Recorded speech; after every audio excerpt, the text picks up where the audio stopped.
Hey everybody, it's Silent Resin here, back again with a new video. Funny enough, I was supposed to make this video yesterday, but I uploaded it, deleted it because I didn't like it in general. So this is gonna be a first part of this video. Basically, I'm gonna be doing a little game showcasing of the video games I have, and then I'll upload a second video just to show everything entirely, to close it off, you could say. So yeah, this will just be the first part of the video. But yeah, let me get back into it. Let me show you the games I'm working with right now. As for the moment, I don't have too much of a big showcase, guys, of games, but obviously that's gonna change when the channel grows too. I'm gonna get more games and stuff like that as time progresses. So yeah, let me show you guys what I'm working with. I have the main games right here that I'm working with right now next to my monitor. These are like the games I usually play often, you could say. But yeah, so this is my monitor, my LG. Not too bad. But yeah, here's the games I have right here at the moment. Silent Hill 1, great game. I'm actually near the last part. I'm actually going to beat it soon, so I can't wait for that. Parasite Eve. Man, guys, I'm stuck on the last boss. I'm grinding for a weapon right now to beat this final boss, and it's a grind. Really big grind. I can't wait to beat it, though, but 10 out of 10. Parasite Eve 2, obviously I haven't beat it yet, but can't wait to jump on it when I'm done with the first Parasite Eve. But yeah, can't wait. Legend of Legaria. Guys, this is a great game too, by the way. Great fighting mechanic is all I can say. Really interesting fighting mechanics. I haven't beaten this one as well, but it's pretty fun for what I played. Not too bad. Right here I have one of my favorite Resident Evil games in the entire series. My favorite of all time is the Nintendo GameCube remake of Resident Evil 1. Funny enough, I remember seeing this game. Well, I remember seeing my brother play this game and beat it as a kid when it came out, and I was scared shitless at the time. But as time went on, as I got older, this game was always in the back of my mind. It was just so intriguing and interesting, and like, it was just a really cool game that grabs your attention. You know what I mean? And I was happy I actually beat it. I actually beat this game maybe like a year or two ago. And finally beating it and seeing what the story could give you, what it shows and how it tells it, was a really rewarding experience, I have to say. But yeah, Resident Evil 1 remake for the GameCube. 10 out of 10, guys. 10 out of 10. Would recommend. But yeah. Next up on the list I have Resident Evil Nemesis 3. Same for this game, didn't beat it. Close to it. I think I'm actually near the clock tower, so I don't know if I'm close to the ending yet, but I'm getting there. Probably my second favorite Resident Evil of all time. Resident Evil 2, haven't beaten this yet either at all, because I'm still on. I don't know why I went to 3, but I was pretty biased towards Nemesis. He's my favorite, so I wanted to start with 3. Resident Evil 2, I haven't beaten it, like I said before, but the remake was amazing. I beat that game a few times, 10 out of 10. Can't wait to beat the original, though. Can't wait. Dino Crisis 1 and 2. 1, I'm still in the beginning. I only put like maybe an hour in. I'm loving it so far. Really difficult. If you guys never heard about the game, Dino Crisis, it's pretty fun. Quick synopsis, it's basically Resident Evil dinosaurs. Yes, I know. Sounds pretty cool. But yeah, can't wait to beat it. It is pretty difficult, like I said before. And the crafting mechanics is actually pretty unique. Because you could go like multiple ways, like dispatching like how you deal with your dinosaur like opponents, enemies. Like you could tranquilize them or just kill them, which is pretty cool. 10 out of 10. Now the second one in the series, or the second installment to the series, Dino Crisis 2. Took me a minute. Is actually more run and gun and arcade, more arcadey in a way. You could actually be really gun-ho in this game because the points you accumulate of killing enemies pops up on your screen. You actually use those points at terminals to actually buy ammo, health pickups, and all that. It's pretty cool. So if you want to just run and gun the whole game, so far you could do it in here. From what I played for a little bit, it's pretty fun. Not too bad. This game is actually twice as more action-packed for what I've seen within like 10 to 15 minutes of the game. Not too bad. Yeah, I didn't put too much into it. I think like we have 10, 15 minutes in the game. But so far, man, game kicks ass. Not bad. Next games I have right here is Fear Effect. I actually got this copy helping a friend in Omaha, help him move. Didn't really know much about the game. It looked pretty cool. I don't really know much of the story. When I first played it, it kind of was like a miss. I gotta get another try, but not too bad. Fear Effect. PlayStation 1, not too bad. I recommend you guys look it up. Maybe you guys can see for yourself. Or if you guys want to see me play it, put in the comments. That's why I'm doing this video, just to show you guys what I'm working with and any games you guys like and see me, show. If you want to see me play it, put in the comments. I'll be more than happy to, guys. Other game I have on lineup is actually one of my favorites as well. This game's really fun. Haven't beaten it, but I'm going to. Promise. The Legend of Dragoon. This game has a really unique fighting mechanic as well as the other game I showed. That would be the Legend of Legaria. Meaning that every time you hit the attack prompt... Well, so basically the game's like turn-based JRPG, obviously. It's like Final Fantasy S. So when you hit the attack prompt, obviously you hit the attack prompt, you see your character attack, do the animation and so forth. Well, with this game, as soon as you hit the attack prompt, you see your character attack. A button prompt will pop up on your screen with a small reticle, and you have to hit that button that shows up on the screen at the same time, so you can do double damage to your enemy. It's pretty cool. But the thing is, you got to do that for every attack sequence throughout the game. It could be, it sounds really tedious at times, but to me, it was actually quite engaging, and it was pretty cool. For what they gave, and for how they showed it, and how they implemented it, it was pretty fun. I gotta say. Legend of Dragoon for the PlayStation 1. Solid game. Pretty fun. Now, this game doesn't need a introduction, but I'm gonna give it one anyway. The psychological horror, masterpiece of a game that it is Silent Hill 2. 10 out of 10. The creme of the creme. Haven't beaten the original game yet, though.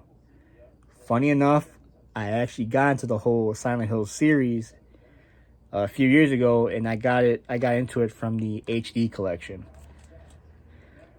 I know I'm already getting the hate. I can hear it already, but even though I know the HD collection has its glaring number of problems compared to the original, the game was still solid in my book. And for all that version of the game what it offered, it was pretty fun. I enjoyed it quite well. I know I beat Silent Hill 2 on the HD collection at least 4 times. I think I'm missing just one more ending. That's the dog ending, so I can't wait for that. So I'll keep you guys updated on that if you guys want to see me do the last ending.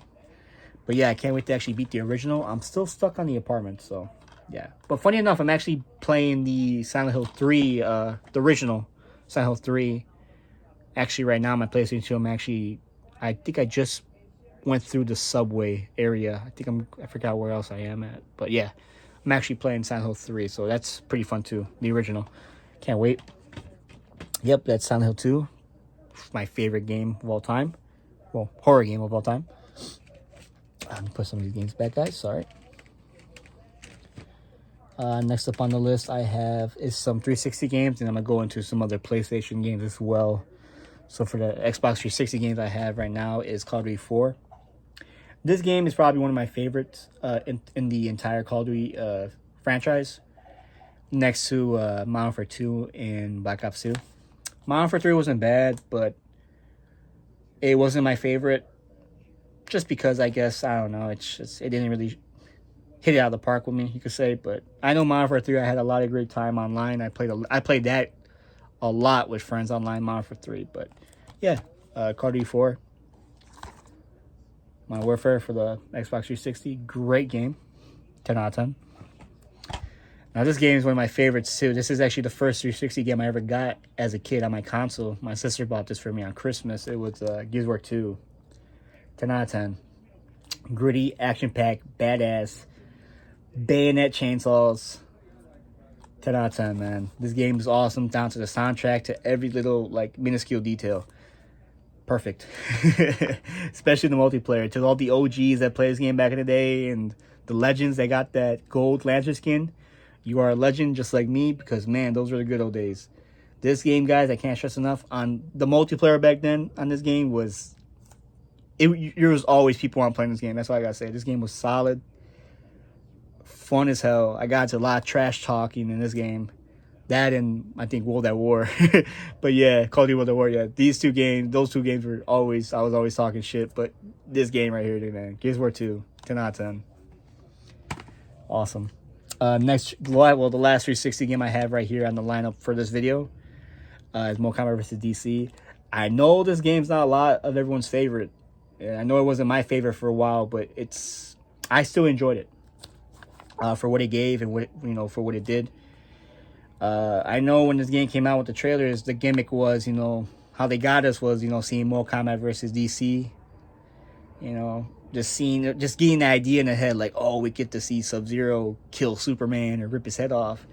That was the gimmick they rocked with, man, and we all fell for it. I know I did, but Mortal Kombat vs. DC, I actually, what's it called? I hold it really close to my heart. I remember playing it as a kid a lot, and I enjoyed the hell out of it.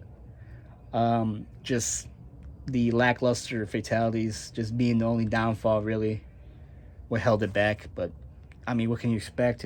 You're going against DC characters. Nobody wants to see their favorite hero get, eviscerated by Scorpion, you know what I mean, or anybody else. But yeah, Mortal Kombat versus DC, great game. That's all my 360s for right now. Go on to the rest of my PlayStation 2 games. I have as King Kong, Percy Jackson's King Kong, actually, from the movie. Ooh, excuse me. I love this game so much, guys. I actually have it on 2 ports. I have it on the GameCube port and the PlayStation 2. I recommend only playing this game on the PlayStation 2 port only. Just because this game is almost unplayable on the GameCube. The GameCube is very junky, very, very delayed, very dark in some areas. It's playable, but who wants to play through that mess? Come on, Yeah, if you don't play King Kong, play it on the PlayStation 2. But this game's pretty cool because it goes off from the movie if you guys haven't seen it. But you could the game sections off in 2 sections. You could play as Jack, navigating through Skull Island, trying to save Anne. Jack's part sections, like his section is really fun. It's brutal. It actually shows the game how much this game is actually a survival horror, really. There is guns in the game, guys, but it's so rare to come upon because you just run out of ammo instantly. Well, not instantly, but in a few seconds. But mainly you're just using spears made out of bones of dead animals on piles of bones. That's your main weapons you use are spears. And it's really fun, like for the mechanics they have, and pretty dope. I think this game was ahead of its time, actually. It really was, in my opinion. And even when the sections you play as Kong, you feel unstoppable. There's literally a button when you play as Kong. If you mash the triangle button, you go to his Fury state. Kong doesn't die, does double damage. It's like you could do it many times you want. This game's solid. 10 out of 10. I recommend you guys pick up this copy of the King Kong on the PlayStation 2 because I think they're running out pretty fast.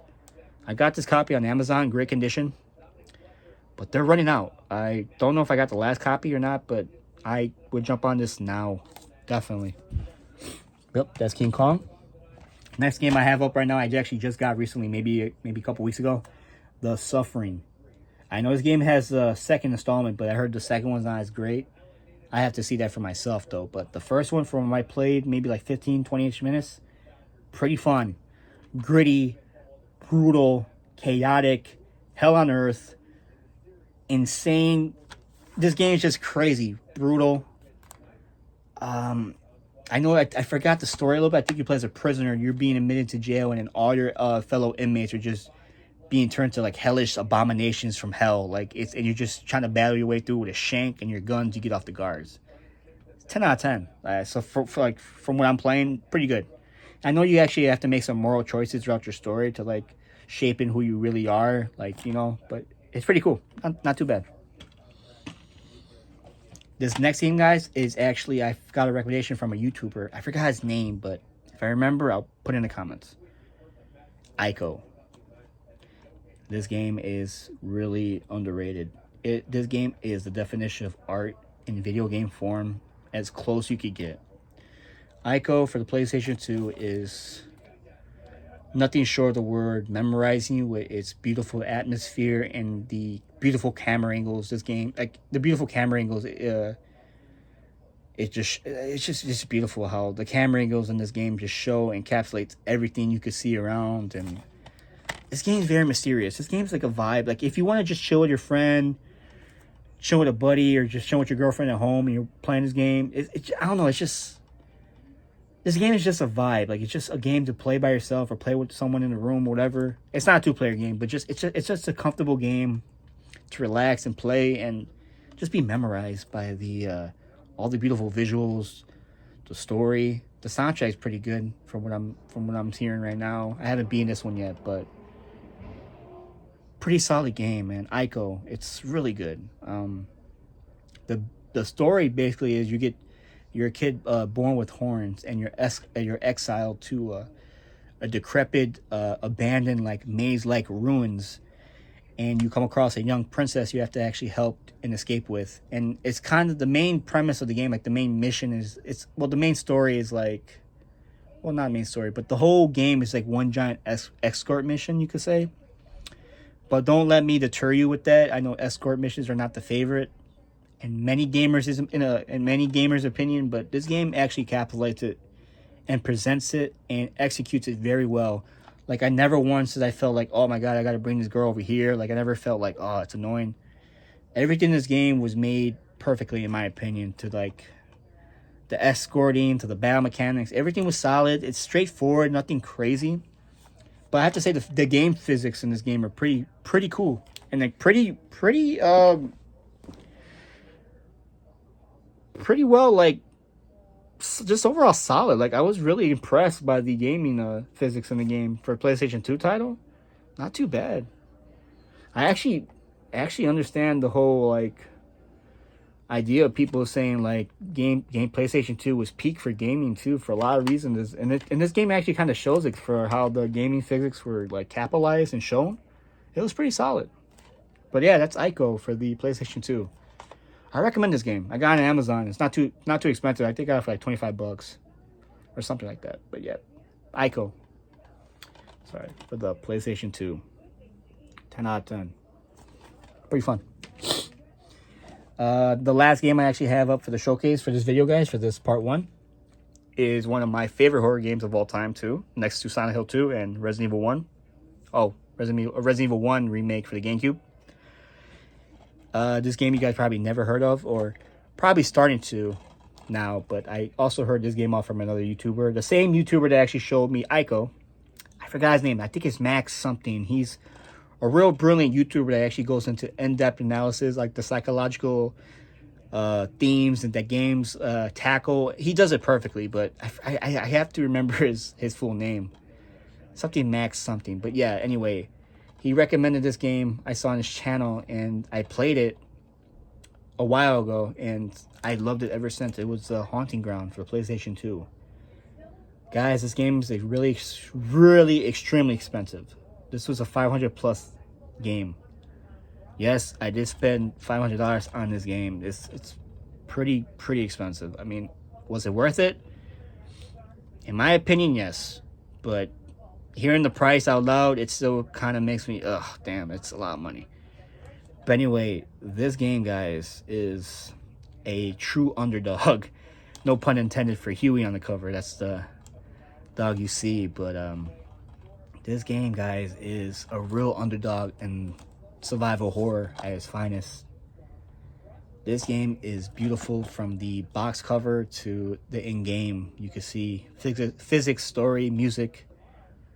Game's just solid, man. I would recommend just looking up gameplay. I'm not doing it justice. Or if you guys want to see me play this game, I will do it in a heartbeat. I've been in this game 6 times. I got every costume, so it's nothing like I've seen everything before.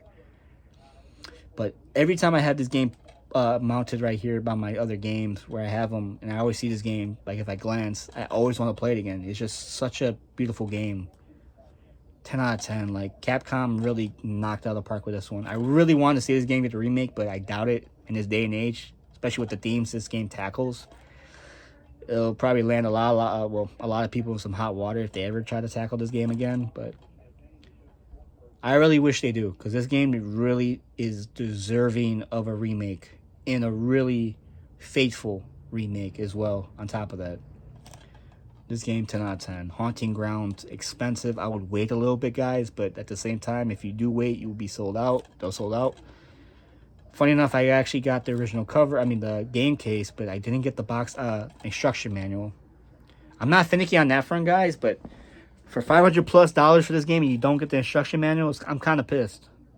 But besides me, all this bitching that I'm doing right now, but it's a great game. Haunting Ground. This is probably my solid recommendations for survival horror, next to the critically acclaimed Silent Hill 2, 10 out of 10. If you can't get the original, guys, please get it on the modern consoles, so Xbox Series X or Xbox One, PlayStation 4, PlayStation 5. You could play these games on the HD collection. You could play, it comes with a bundle. It comes with the Silent Hill 2 and 3. And that's only for the HD collection, guys. The originals, or obviously you guys know, are 20 times more expensive. But if you guys want to play Silent Hill 2 and 3 and get introduced to the series and see whatever that series has to bring you, I recommend playing the Silent Hill HD collection to get the best of both worlds. It comes with the Silent Hill 2, like I said, and Silent Hill 3. Keep in mind, it's not going to be as great as the originals in some aspects, but please don't let that deter you from playing these games and enjoying it to the fullest, because these games have a lot to offer. A lot of people say this game changed people's lives, and it did. It did change my outlook on certain things. Changed. I'm not going to get on a soapbox, and it made me, but it does change you. It does resonate something inside you. Just as you being just a human being, and just it really just shows you, like,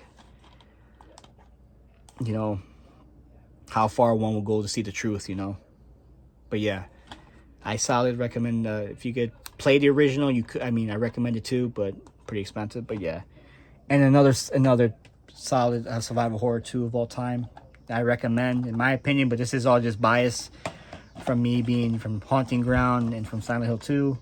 That's all obviously biased opinion, but I recommend it. You guys won't go astray. These are great games to play, but also the Nintendo GameCube remake of Resident Evil 1 is solid. It's a great start to get into the series as well. This is how I got into the series.